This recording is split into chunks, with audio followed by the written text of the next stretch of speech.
With all your permission, the recording of this meeting has just started. I would like to start off by introducing myself. I'm the company secretary and legal counsel for Kennametal India Limited. My name is Naveen Chandra. With me in the boardroom is Mr. Vijay Krishnan Venkatesan, our managing director, and also Mr. Suresh Reddy, who's our chief financial officer.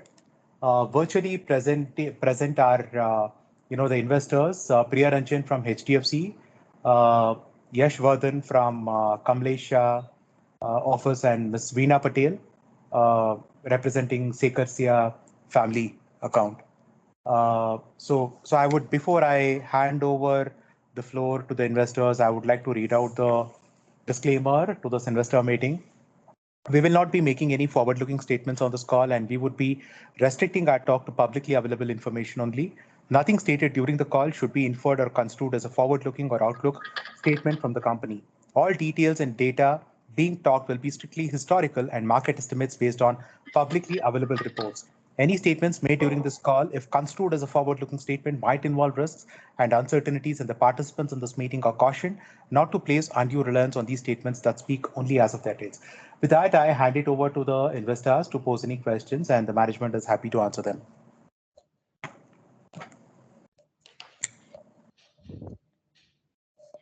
So I'll just like to begin. Am I audible? Yeah. Yes, yes. Yeah. So which are the growth areas that the company has identified in the last 3 to 4 years, especially in the non-automotive space? And that practically has been driving our growth in spite of the auto segment still not performing.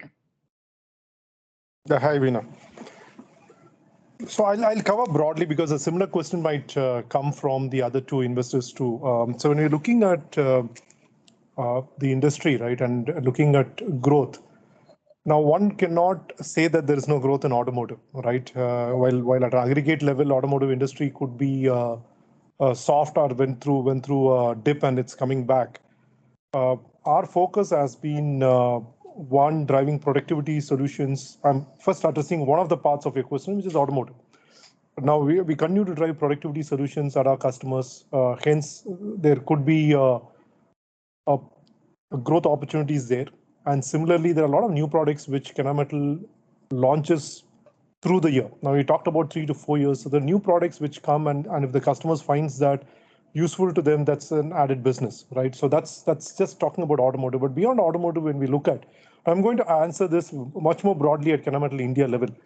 Now, what segments which get attractive? First of all is general engineering, right? When we talk about general engineering, everything other than the sectors, what we define as an automotive or energy or aerospace, right? Every other manufacturing, what we call the core general manufacturing, continues to grow in the industry, right? It's MSMEs are part of it, but there are also large accounts which are part of it. So the general engineering sector has continued to be a good area for us to focus. While there are other segments which are niche, but been quite promising is energy sector. When I say energy, it's both the traditional energy sector, which is turbines which are made for, let's say, thermal or nuclear, and also wind, right? So the energy sector has been quite good in terms of how it's performing in the country. And the next area is the aerospace market. Hope this answers your the question what you posed. Right. Just continuing with this similar question, and then I'll pass on to the other participants, is how is the competitive intensity in the non-automotive space for our company? So we won't have data because this is not an industry which is really documented, right? So if you look at competitive intensity per se, I won't differentiate vis-a-vis, let's say, a sector because it goes by product lines. I'll give you an example. If there's an insert which goes for a particular application, it's the same insert which goes for whether it's an automotive component or it's say a general industry or it's going to be an energy or let's say somebody who builds a component for a railway. It's not very different. So I won't say that it's much different in terms of competitive intensity. It's about which players exist in the country, and it's from my standpoint, it's all consistent irrespective of which end-use segment we talk about. Okay.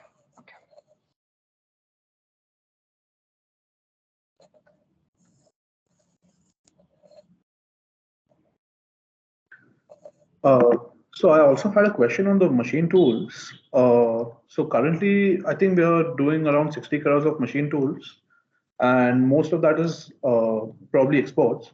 So what is the strength in the machine tools, and what is the scope further in this segment? You're talking about when you say machine tools, you're talking about the machines, right? Yeah. Okay. Last year number would have been, our annual report would have shown a higher number than 60 crores MSG. 110 crores last year. I may be off 1 or 2 crores here and there. It's roughly 110 crores as per the last financial year. Total. 110, right? Yeah, 110 crores. Now, this is a very large business. Again, I don't have a number which I can directly give you, but as you know, the size of the machine tool industry, when you talk about machine tool industry, I'm talking about the machines itself. Right. It could range anywhere between, depends on which all machines you had, it can range from a $900 million to a $1.4, $1.5 billion in India. Right, it depends on what you define as addressable market. But to answer your question, is it big? The answer is yes, it's quite large. It's a quite large opportunity which exists in the country. Got it. So currently, but this year we exported around 60 crores, right? You're again referring to last financial year, right? Last financial year, yeah. Yes. Okay. So this year that would be around. Now, are you talking about FY 22, June 22, or? No, previous year. The one which we published the annual report. FY21. Yeah. So FY21 was 60 crores and FY22 you're saying will be around 110 crores. No. We are not giving any data for the current year. Okay. So last year, FY21, the sales of machine tool business was 110 crores. You said 60 crores. I corrected saying that it was 110 crores is what was the sale. Exports, what you might be seeing in the annual report, it includes hard metals, right? That's also intercompany exports. So that is different from just the machine tools. Got it. Okay. So we have the two segments of hard metals and machining solutions group. The machining solutions group is the segment which manufactures the machines. Got it. Okay. So that last year we were at around 110 crores. Okay. But do you see a huge scope in this segment per se? Because if the addressable market is so big, do we plan to put a little bit of focus on this as well? See, I will not. I'll be a little cautious on saying in terms of there is no numbers which we can discuss here, right? Given the nature of the call. Right. But are we focusing? The answer is yes. And it's a large business, and we have a significant strength in that business within the country in terms of capabilities. So the question is how much we can be competitive in the industry and how well we can interact with customers to increase our business. Because I think Kennametal India per se is just doing the machine tools, right? Because the parent is not involved in this business. So what is the parent company's view on this entire segment? Very good question. So it's a business which is in India. I would say it's headquartered, let's say, in Bangalore. Now, this business has been there for more than, it started in 1984. Okay, so it's been around for quite a while. We have more than 4,000 installations so far. Customers are extremely happy with what Vidma. So this business comes under the brand Vidma. Right, that's the name of the machine or the brand under which we sell. There is a lot of strength in that business in terms of the team's understanding of customer processes. There is a lot of design and engineering strength within Kennametal India to drive that business. So given that it has been a very strong legacy business and customers are very happy with the machines what we supply.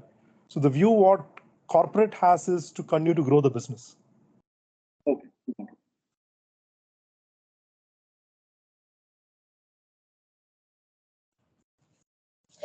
Just a continuation to this question itself, has there been any thought process from the global parent side to develop India entity as an outsourcing hub? Because say we have two different brands parallelly being positioned in India. One is the Kennametal brand and other is a Vidya brand. So the Vidya typically happens to be more of a kind of a trading segment. But any plans that probably we can also develop capabilities of producing in India itself and going ahead turn out to be an outsourcing hub for our global parent. Veena, just I want to go a little deep because you talked about the brand first and also then capabilities of Right. becoming a global hub. First is in terms of brand strategy, which is globally articulated. So when we talk about the products which we supply from the Kennametal range, the Kennametal brand is what we position as full solutions provider, right? So it comes in the, let's say, much more deeper, wider and deeper solutions what we provide for our customers. Now, when it comes about a Vidya brand, it's positioned in what we call performance. Now, it's not traded. So Vidya is also our go-to-market model is very similar for Vidya too. It's something which we deliver drive value to the customers, right? But just that there are certain aspects of Kennametal products, especially the brand, where let's say in aerospace segment, we'll have more to offer from a Kennametal stable than a Vidya stable. But when we look at certain segments, like general engineering, a Vidya product would be a much more go-to brand for us. So it's the same, what do you call technology, but depends on what product portfolios we make in these two brands, right? One is more suited than the other, depending on which segment we offer. Now, to look at as you know, in the annual report, we have there is a category called exports, right? Most of it is intercompany exports. Okay. Now, the way Kennametal views this, it looks at opportunities in terms of where we make the best quality product at the lowest cost, right? It's usually the quality, cost, and delivery. And it's a global manufacturing footprint. So it's not that one plant would be favored than the others. It depends on capacity utilization, footprint rationalization, and speed to market, right? Which is the most efficient way to service a customer requirement, irrespective of where the customer is. So based on that, the volumes are given to a particular plant for exports. Yeah, Suresh, you want to I'm add? not sure why you assumed Vidya as only trading. Okay, maybe because we had a WITPL, a subsidiary which used to trade Vidya products, but actually it is manufactured in our Bangalore plant. Most of it, 80% of the Vidya brand is manufactured in our plant. But a couple of years back, we had a strategy to push the Vidya brand through a subsidiary, and hence it was routed from manufactured in KIL, Kennametal India Limited, but sold through WITPL, 100% subsidiary of Kennametal India Limited. So that is why maybe you have seen that as a trading, but actually it is a manufactured in India, but sold through WITPL. Now we have collapsed it back to Kennametal India Limited itself. So it is part of Kennametal India business itself. Whatever we manufacture in Bangalore, most of it would go to the domestic market. Okay. No, this question was precisely on the premise that we have undertaken a lot of modernization and upgradation related expenditure because we went for the VRS in the initial period, then brought out productivity enhancement initiatives. So probably our quality would now be of such a level that we could start sourcing to a global parent also. So I just wanted to pick your brain on that particular aspect. Vijay, can I take that? Yeah, please go ahead. Yeah. So VRS thing is more on bringing in operational prudence in terms of cost management. Okay, nothing to do with exactly modernization too much. But of course, there would be some amount of modernization initiatives also where we are bringing in automated machinery where it could give us some headcount leverages. Okay, but if the business is growing, then I cannot say I'll take off the people too much as well. But that is more to bring in the costs because our costs also had to be looked at in terms of rationalizing the whole cost structure. So modernization investments to a certain extent, yes, new equipments with modern capabilities have been invested in. Then we have been investing for capacity building. If you have seen, we were 570 crores in 4 years back or 5 years back. So we are now close to 900 plus. So the capacity additions also goes into that capex investments. then of course we are also looking at building some amount of infrastructure in terms of building to house the new additional capacities where there is some amount of investments. In future, maybe the similar investment may not be required, but incremental investments to meet the volume requirements would be required. Perfect. Thank you. Yeah, hi. My question is related to the cutting tools industry. I mean, the cutting tool industry is highly dependent on the two-wheeler industry, and where the electrification is happening maximum. So, what kind of the growth if the two-wheeler industry? You will have You're to not audible. not very clear, Priranjan. Hello, is it audible? Much better, but it could be It a could be little bit better, louder. better than when you spoke the first time. Okay, so let me try.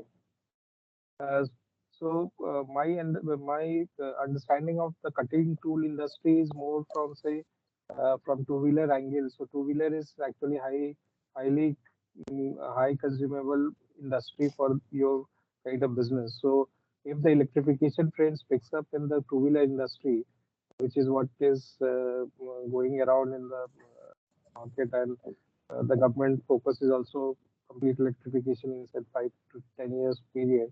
So what is the risk we see in the industry for our kind of product? Because I guess two-wheeler will be one of the key components of the industry. Yeah, thanks, Priyaranjan. See, you look at Kennametal India, right? You're looking at the total company at this when you're asking that question. Now, two-wheeler, any one segment, if you dissect, you look at the total business, right? Right from two-wheelers, then four-wheelers. You're looking at commercial vehicles. You look at off-road vehicles. Then you look at railways. Then you get into steel manufacturing. I don't think our dependence as a company would, in any sub-segment, would exceed a double-digit figure in terms of dependence. First, okay. Because we are extremely diversified when I look at from Kennametal India Limited. Now, getting into your specific question, so hence, if you ask me as the head of organization, I will not be worried about that transition. Now, why I'm saying that now two-wheelers, now little bit of technical answer to this. A lot of machining in two-wheelers is on aluminum.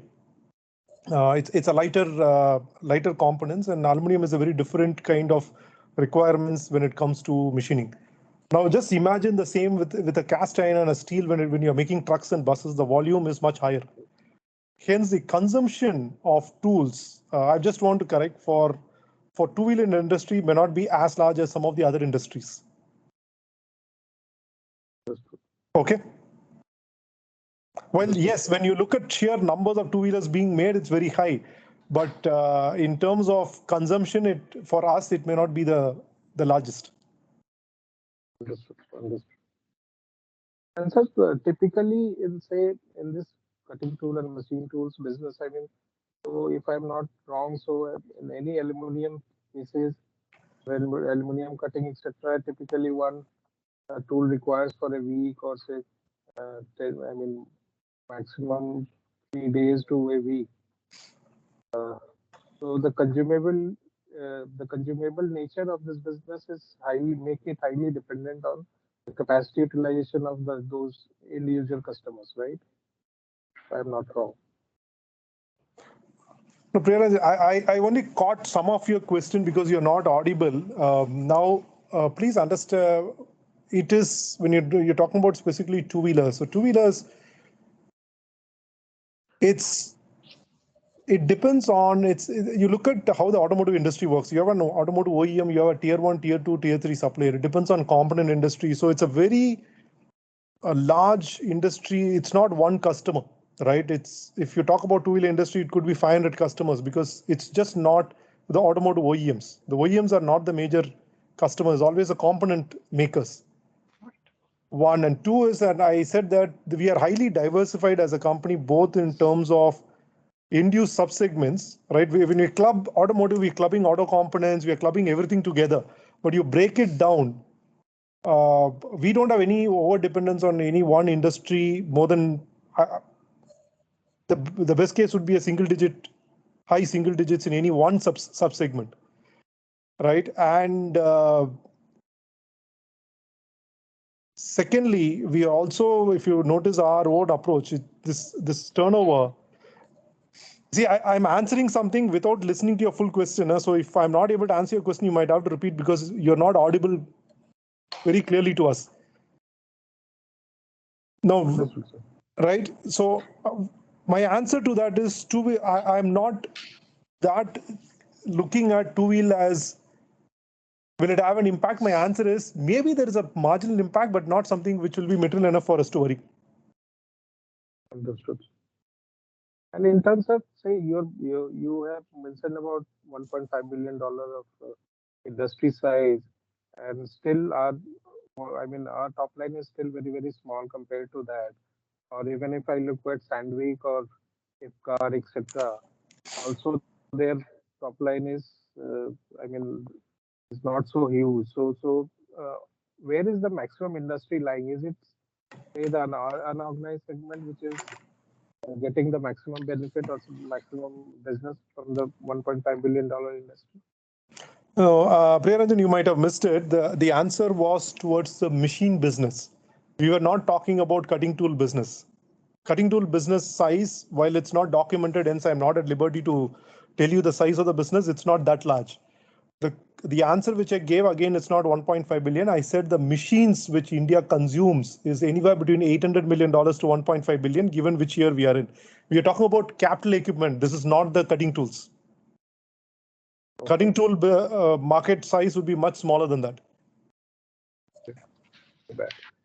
And so, in terms of our product portfolio as of now, so what kind of in machine tools in the machine side, how much we can address that market out of 800 to $1 billion? See, today we offer 4 different product groups in the machine business. We make what we call the tool and cutter grinder under the EcoGrind brand. Our major stake business is what we call special purpose machines, which are designed custom built for customer requirements. We have what we call the vertical VTL or vertical turning lathe, and we have what we call the deep hole drilling. In addition to it, we make what we call the fixtures. Now, it depends on how you classify, right? The addressable market could be, let's say it's $1 billion. This is not the market size. I'm giving you a percentage now. If it's 100 is the market size, depending on how you look at the portfolio and what the customer is looking, one can today address between 10 to 20% of the market. See, the reason I'm giving you a range is because it's not sometimes a special purpose machine can be a VTL, it can be something what we call the horizontal machining center or a vertical machining center, right? It transcends a little bit, so it cannot be very accurate. So you can say at this point in time, our addressable size is between 10 and 20% of the market today. That's very helpful. And in the machine side, the competitor are the same? Sandvik, Ipcar? No, the competition is very different when it comes to machines. We have 3 major global players, DMG, Mori, then we have Makino and we have Mazak. These 3 are very large global players. In India, so while, see, I'm giving you what, in terms of what they offer, which is very similar to what we make, right?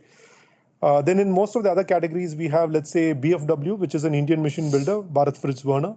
We have also the ACE group, ACE Designers, AMS, that's the other group. And in one particular product category, which is the tool and cutter grinder, the major global competition would come from Anka and Walter. And your major, the key raw material will be the tungsten and cobalt, etc. If I'm not wrong. Yes. So what kind of, the commodity pressure you see in those kind of commodities? And I think the cobalt is always on upswing because of the batteries, uses of batteries, etc. So how should we look at, and how easy is to price to perfection or price to keep the margin in the market? See, this is commodity, right? And one good thing about, while I request my CFO to add to this, it is visible to everyone, right? Tungsten or cobalt is something, it's not that it is a commodity which is not tracked or it's not available anybody can Google and find the spot pricing. So it's quite visible. Now, how much can be passed on? It depends on, I'm going to keep a very generic answer here. It depends on the brand strength of individual companies. But given that it is a commodity, it's like steel or it's like copper or it's like gold, it goes on how you track in terms of total commodity prices, because that's very simple. So to that extent, I think our end customers do see the shift in or the inflationary prices on this commodity. So to that extent, I think there is understanding that there is an increase in the prices. Suresh, you want to add anything? Yeah, yes, of course. Like any other cost increases, this is something which we cannot hold or absorb. This is too big for us to absorb. So wherever appropriate, we take appropriate pricing decisions in terms of increases. And that would be in discussion with the customers. We make sure that it is passed on as well. Understood. And in terms of your export, I mean, I think the previous participant has also asked about the export opportunity. So is it more from the capacity utilization angle of your and your other sister concerns utilization, or is it like say India becomes for some of the companies, European companies, the India has become the low cost location, so they are increasing more and more outsourcing from here. So what's your thought process on that? Priyaranjan, actually, we couldn't hear it very clearly. I mean, In I think terms of the export yeah, it's the repeat question of what Veena asked. on the exports, Exports. utilization of our capacities for Be exports. driven by global utilization of individual plants, or it's if we can be at a lower cost than the rest, will there be a? Well, actually, there would be multiple factors when a global decision is taken. Ideally, what they would look at is in country for the country. Okay, of course, where there is capacities that could be leveraged on, that could be, we could look at a cost leverage and then supply to the group companies to utilize our capacities. But beyond that, we would not move in to set up exclusive facilities because already facilities would be created for those countries globally. Unless we have a product or some other country has a product which we do not have capacities, then we may import such products or we may also support them for that products which is exclusive to say India. got it, sir. Yeah, because we do not build we do not invest in machinery where we do not have volumes here for domestic market. So it would be much better for me to import and sell. So that way it would be more cost effective for the local entity as well. Got it, sir. Got it. So I will now take a pause for other participants to ask questions. So I just wanted to know that the new product launches that have happened in the last 3 to 5 years. So what would be the percentage of the sales coming from these new launches? I won't be able to give a very accurate figure, Veena, on for a full company level, but in hard metals, probably we will be hovering between, let's say, between 16 and 20%. Okay. Okay. Because in capital equipment, the way we define new products could be very different. So I just gave a very longer period, 3 to 5 years, because Yeah, we so had the 2 years of the COVID impact also. that's why I said it'll be anywhere between 16 and 20% of the products launched in the last 5 years. So it's a percentage of the sales coming from the new product launches, which will be made in Percentage the of last sales 3 to 5 years. coming from products launched in the last 5 years. Okay, perfect, perfect, perfect. Now, when we have to speak about the launches that have been made purely from India entity, where the designing, the manufacturing, everything has been done here itself. So we had the eco grind machines, which comes under the Vidma segment. So apart from that, have we made few more launches in the similar fashion?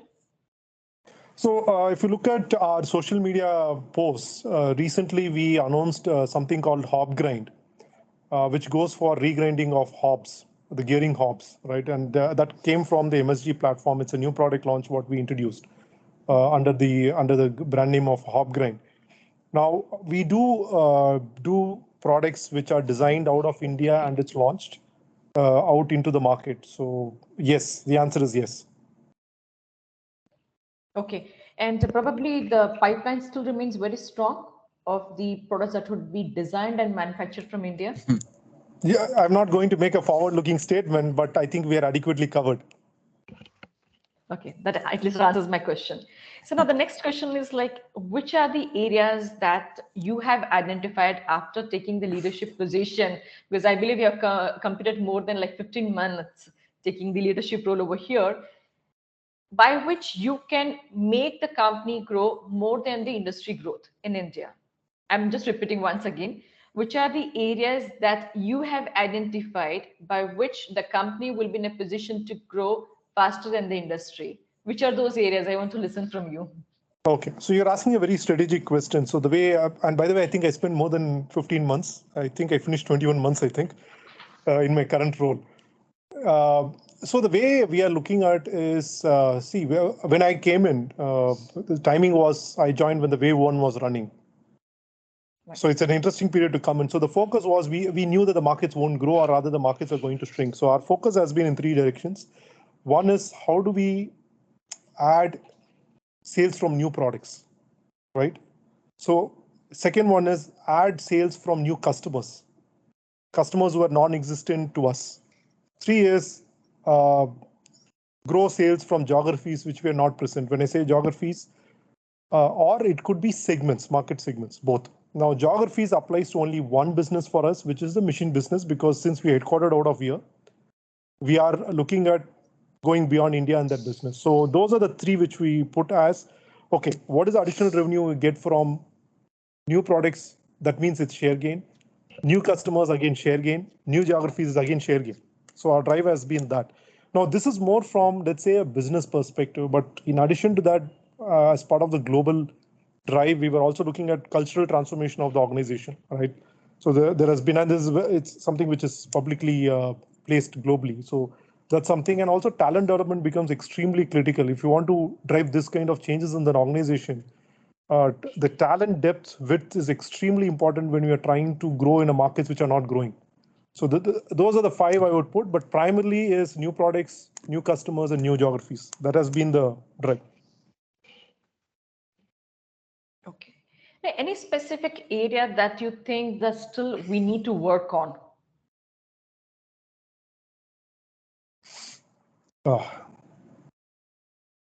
Not something which comes to my mind on, or nothing comes to the top of the mind. Because if I tell you something out here, which is, it becomes competitive intelligence, right? So that's why I'm holding back on that answer. So I'm going to refrain from answering that question if you don't mind.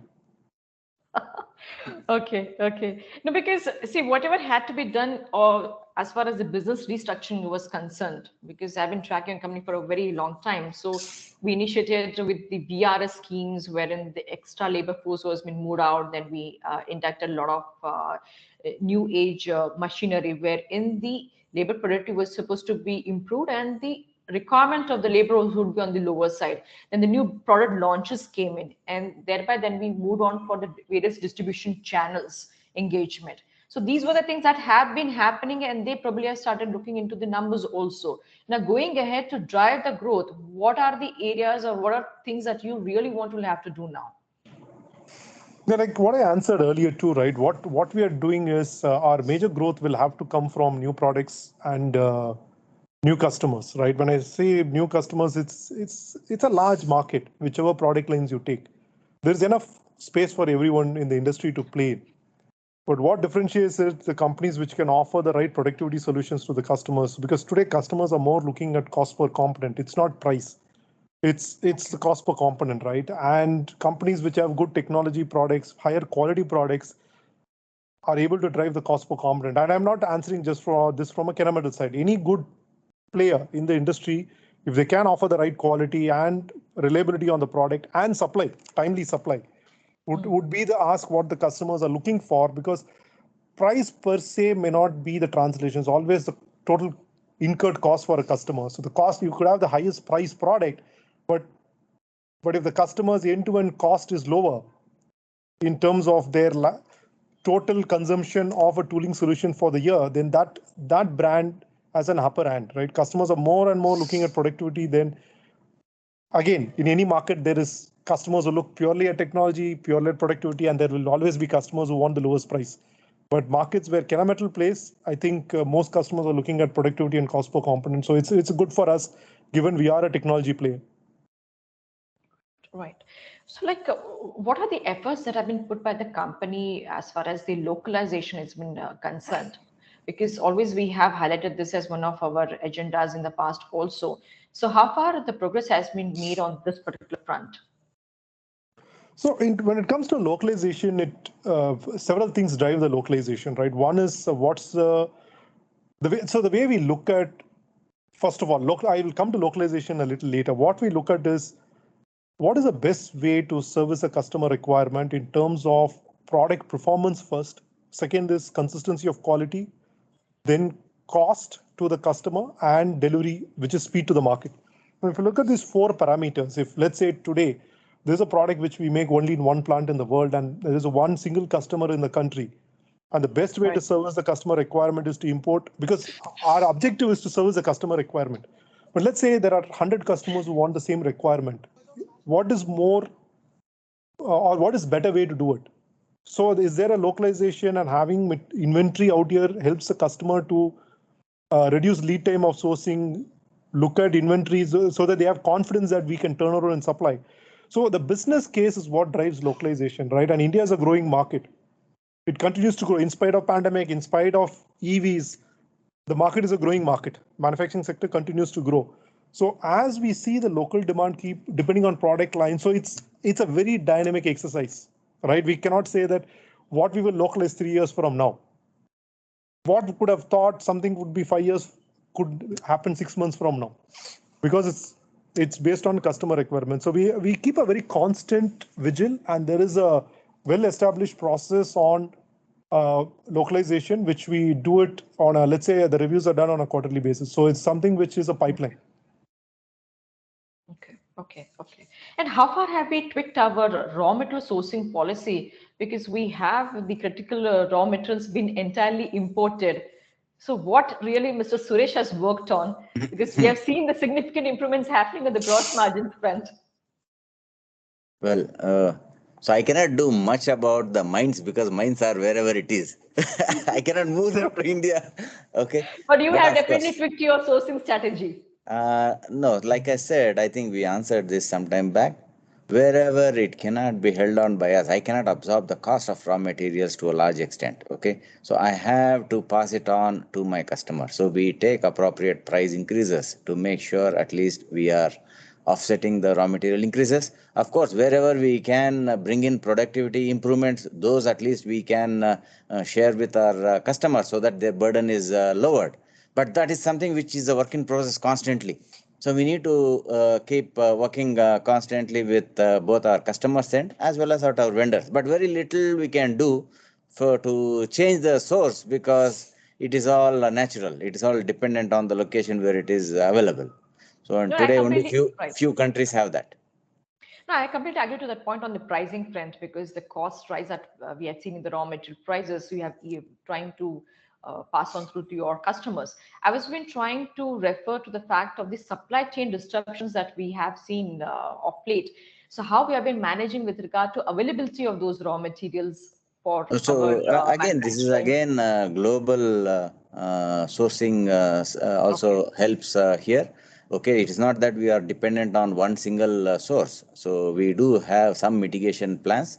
So I can always fall back on my group companies if at all I need some support in terms of sourcing as well.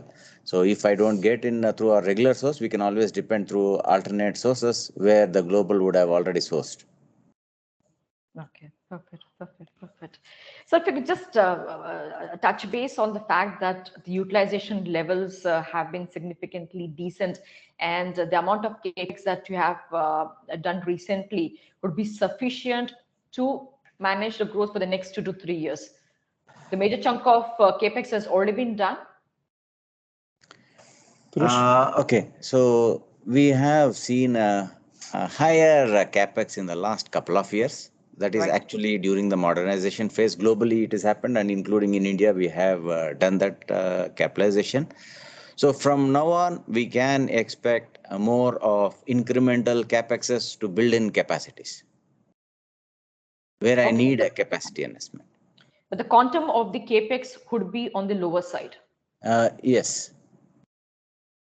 Okay, perfect. Final question from my side. Like, what would be the drivers of growth for our business as well as on the margin improvement front?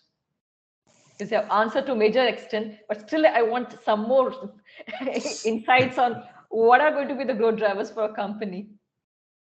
Yeah, so I'm going to answer it. Again, it's a broad question, right? So what drives growth? If you do a sources of growth kind of a chart, first block is the market growth.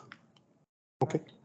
Now, in the current scenario, nobody can predict where the markets are growing, but market growth is more a tailwind at this point than a given fact. Usually in India, it's a given fact, but now if it happens, it's a tailwind. Right. The second one is your capacity to gain price, because that adds to the top line. In the given environment, inflationary environment, the price becomes another big aspect of growth. Now, the third area is purely on the market share gains. So that market share gains is what I clearly explained. It's going to come from new products. It's going to come from acquiring new customers and expansion into new geographies. And again, I answered new geographies applies only to the MSG side of business, which is machine tools, and not the hard metals side. Okay. Right. Because that's an India headquartered business, and that gives us an opportunity to go beyond India. Now, that's purely on how what we are looking at growth. The fourth area specifically is products which we have not sold till now, right? That's completely new products to the market. Those could be the fourth driver of growth when we look at Kennametal India. Now, in terms of gross margins, it's the usual, Veena. I'm going to give a very theoretical answer. The first one is mix management, right? Right. It's about when you sell, the more you sell of high gross margin product, the overall gross margin improves. That's one. Two is managing our productivity in the shop floor, right? We need to make sure our overheads are getting absorbed. And being a little more prudent on sourcing strategies to make sure that we limit the inflation of the incoming costs. So I think that's the three which I would say in terms of making sure our gross margin improvement sustains. Perfect. Thank you so much. Yeah, hi. Is it better? It is better. It's better. Yeah. So my question is on your distribution strategy and OE strategy. So how much you are directly distributing and how much is through the distributor channels? And is it across the key industrial area where you have all along the distribution line? Yes. So Priyaranjan, again, I'm going to split the whole business into two parts. The hard metals is where a lot of distribution happens. We have more than 230 distributors across the country. I think we have more than adequate coverage, reaching out to the remotest industrial area available in the country. Across our distributors span right from the northern past. You take any point in the country, we have distributors who can reach to a customer. So we have a well covered distribution network in the country for hard metal business, where I would say between around 80 to 85%, or roughly 80 to 85% is through the channel. When we come to the machines business, right, that's a capital equipment, so all customers buy directly. Just a quick time check here. We are bang on time. 1 minute, to the schedule time. 1 minute exceeding the schedule time. I have a couple of questions. Sorry, if I can take a couple of more minutes of your time. Yes, sure. Go ahead. Yeah. So in terms of the gross margin that we were talking about before, in the last 9 months, I see that the gross margin has increased by 300 to 400 basis points. I just wanted to ask whether this is sustainable going forward, or was this like a one-off thing? No, so I will not comment directly. That will again look more futuristic. But like just now, Vijay also talked about a lot of actions leading to this. Critical would be capacity utilization, because that will give me the leverage, which will straight away add to my bottom line. So that has been helping me compared to the last 2 years of COVID. Of course, this year our utilization has been much better, and hence there is a better profitability what you are seeing now, apart from the other price increases actions that we have been working on. Current utilization? Pardon? What is the current utilization? We may not be able to give that figure. Sorry about that, because again, that becomes very specific data. That's not something which we publicly announce. So in terms of exports, in FY21, I think it was around 187 crores, out of which 60 crores, if you remove the machine tool, so it'll be around 125 crores of exports. So what is, I just want to ask, like, what is driving this export? Is it some sort of like a product specific, or parent is leveraging the low cost advantage on Indian plants? See, it depends on, like we repeatedly answer this question, right? It depends on, there are certain product portfolios which, because we make, because of domestic demand, there are particular product lines which India will be a larger producer of those product lines. Hence, it makes sense because then you get the cost leverage because it's a economies of scale. So that could be one. And two is wherever we have capacity available and global team wants to leverage that capacity, then those volumes are given into the India manufacturing facility. That's the two areas where, because see, it's, again, we want to clarify our primary objective of manufacturing in India is to service the requirements of Indian customers because India is a growing market. Beyond that, the reason for exports could be only two. One, the global sees there is spare capacity which can be leveraged. And two is if there are any product lines which are very specific and we have a competitive advantage being made in India, that's when the exports are looked at. In terms of, sorry, again, I'm coming back to the machines business. Currently, it's around 110 crores. So if we have to go from 100 crores to 500 crores, like, how do we achieve that? And will the parent help us? Like, are they really that interested that we can go to a 500 crore business in the machines business? Yeah, I'm going to be a little cautious in answering because again, there's a number and you're looking at a forward-looking statement and it will really impact because you're talking about a 4x growth, right? Now, let me give it a very generic answer. Whether are we looking to grow the business? Answer is yes. Whether there's a support from corporate, the answer is yes. So I would leave it at that. Okay.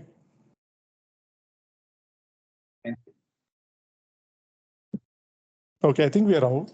Yeah, good. Yeah. Hey, thank you so much for all your time and participation. Truly appreciate. It's our privilege to be servicing our investors. Thank you again. And thank you for all the nice questions. Thank you. Thank you. Thank you. Thank you. Thank you so much. Definitely. Next time we should meet face to face rather than doing this online.